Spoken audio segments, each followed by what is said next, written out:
It started with a phone message. Call the emergency room at Langley Hospital. It was about Merv, my dad. In the past, Merv had been a frequent guest of Langley Hospital. Merv was old, frail, and slowly becoming a semi-mad alcoholic in need of attention. Merv was a ghost of his former self. He'd once been able to cut quite a dashing figure and back it up. But now he was that spooky old man at the end of the block, the one in the old house with no life about it. As I waited on hold with the hospital, part of me really hoped they'd tell me he died. Merv had given up.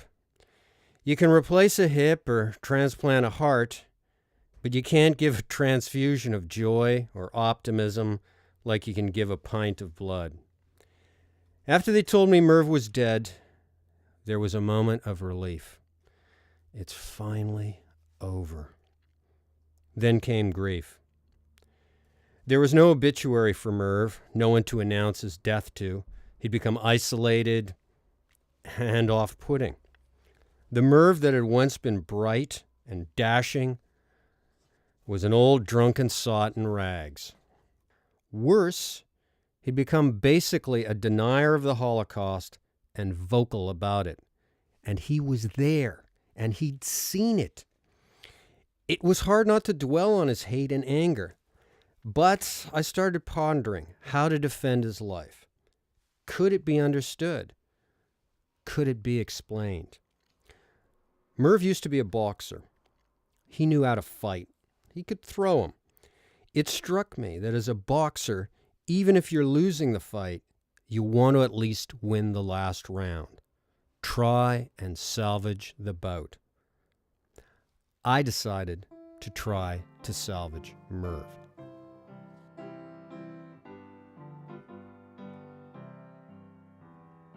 We're the D-Day Dodgers out in Italy, always on the Vino, always on the spree. 8th Army Skivers and the Yanks, we live in Rome and stuff the twanks, for we're the D-Day Dodgers out in Italy.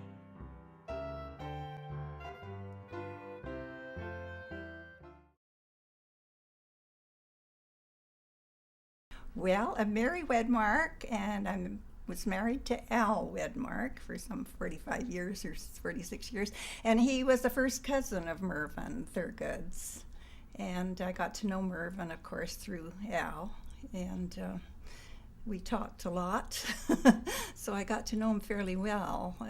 At first, he and Al used to talk on the phone, and then after Al passed away, Mervyn sort of continued the conversations with me. You became the fill-in Al. And I think probably I was a little more patient than Al was in those days, because Al didn't like getting into controversial things, which your dad was pretty...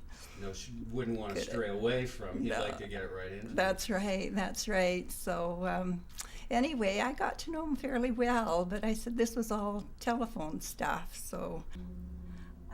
He was very enigmatic, I think, in that it was hard to kind of put your finger on it. I felt rather badly for him because I think he was so caught up in the military, and because of his rank, he was used to issuing orders and designating things to be done.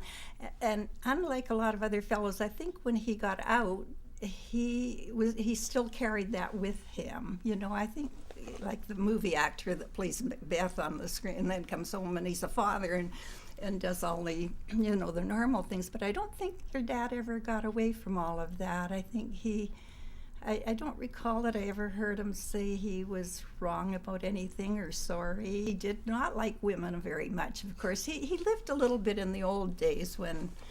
seen and not heard sort of like well, he didn't like them in politics. He didn't think they belonged in the military, and God forbid on the golf course. He used to refer to them as walkie-talkies or something, I think. And And I used to give him a hard time about that. You see, I would often say things like, well, the trouble with the world is they need more women to run things. Well, I could almost hear his intake of breath over the phone while he would think about that for a minute.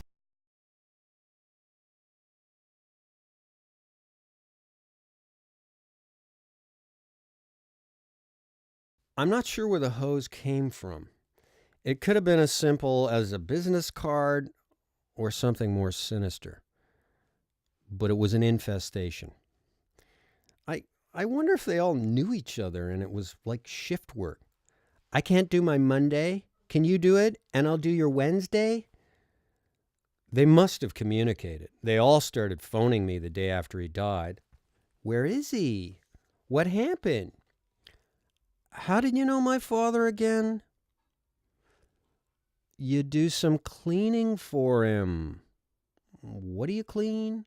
His wallet? The whole thing would have been almost funny, like some bawdy English stage play with a randy old gentleman blowing his pension check on the tarts or the rent boys. But it wasn't sexy. It was sick.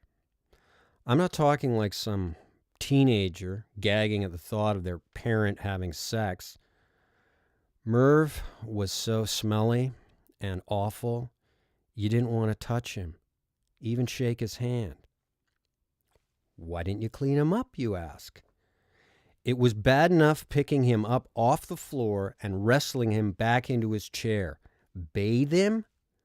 How about I give you a bath, Dad? Who are you? I'm Mervyn Thurgood. You used to be senior.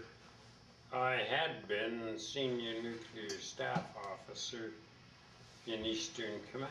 What year was that? 1965.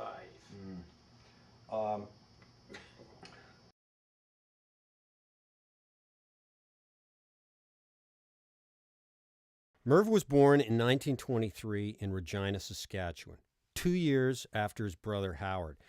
It was said that Howard would carry the girls' books home from school while Mervyn would just try and throw them in the ditch. Mervyn and Howard's parents were Myrtle Kane of Manitoba, whose grandmother, Merv always insisted, was 3/4 Mohawk, Abraham Benjamin Charles Thurgood, the son of a British soldier who'd settled in Nova Scotia. Abraham had served in World War I with the 25th Battalion Nova Scotia Rifles. They were at Ypres, Passchendaele, and the Somme, all the nasty ones in the mud and the trenches. When Abe got out of the Army, he went west and got a job working on the Canadian National Railway. It was sporadic work on the prairies, so in search of steadier work, Abe and Myrtle packed up Mervyn and Howard and moved to Vancouver on the west coast. Merv said it was a blizzard when they left Regina on the 14th of April, 1933. By the time they got to Vancouver 5 days later, the flowers were in bloom. Abe and Myrtle spent the rest of their lives on the west coast. They were prairie refugees.